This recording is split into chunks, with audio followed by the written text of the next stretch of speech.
and ginger root. Just a nice little sliver that I cut. With juniper berries and green tea. And you don't need to buy expensive tea bags that are empty or tea bowls. I'll show you how to do her. However, the bags are handy.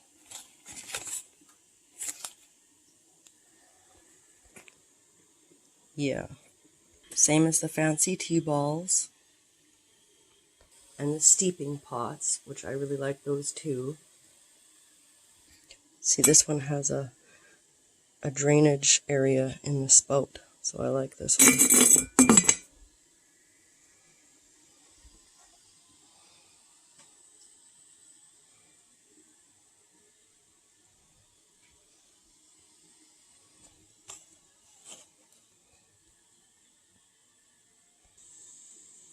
But what we're going to do is just put it all into the cup.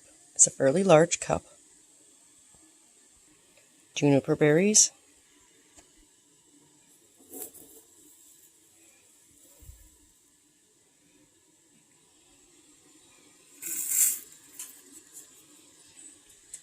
And some of my son's honey that he harvested.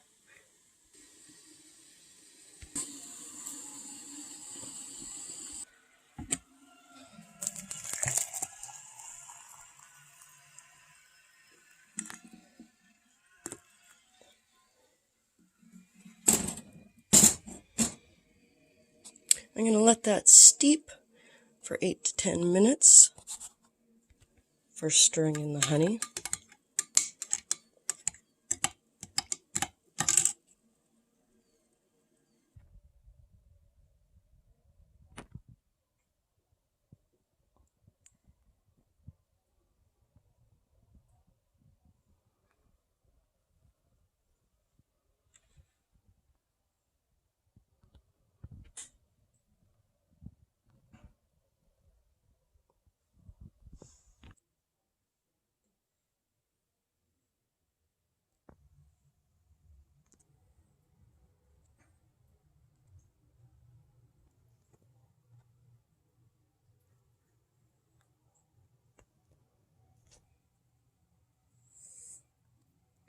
Now you can either do it in the cup or do it in the jar and strain it from the cup to the jar or the jar to the cup, depending on how much tea you want. But I wanted that cup to be just exact cup.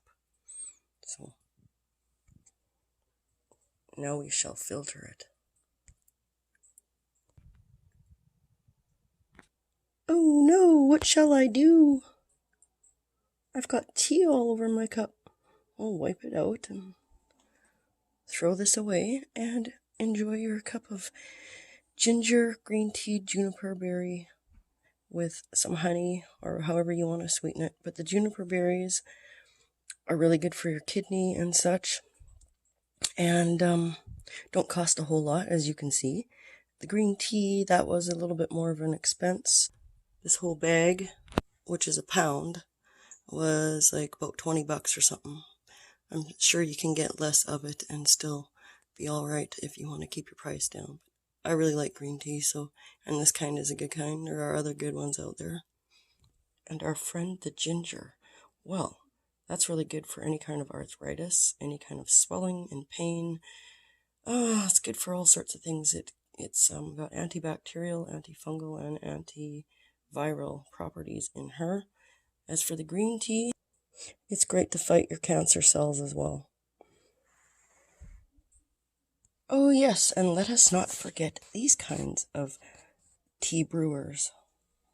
So they pull this out. Ta-da! This is where you would put your tea. So let's just do that. And you put it in there. This is green tea. And that kind of green tea really expands because it's a good quality. So we probably get up to here when it expands. And that's the problem too, is sometimes you get some of it still leaking through. So then you move along to these, or else you go from those to those. And I still find this way is a good way too. when you get the little crumbs ciphering through. And once I've chopped up or grinded the berries, they become quite powdery. So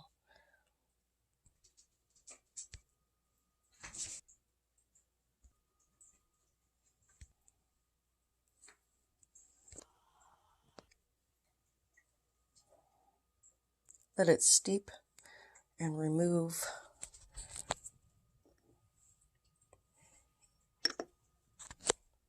Problem I ran into these ones though is that when you remove this, you get water spill over the edge. You do it slow and everything. But this time it was all right. And you can pack that down with a spoon if you desire. Sometimes then you'll get more leaf going through. So just set it there. See, that's what happens with doing it with this kind. Oh, I've got a little piece in there.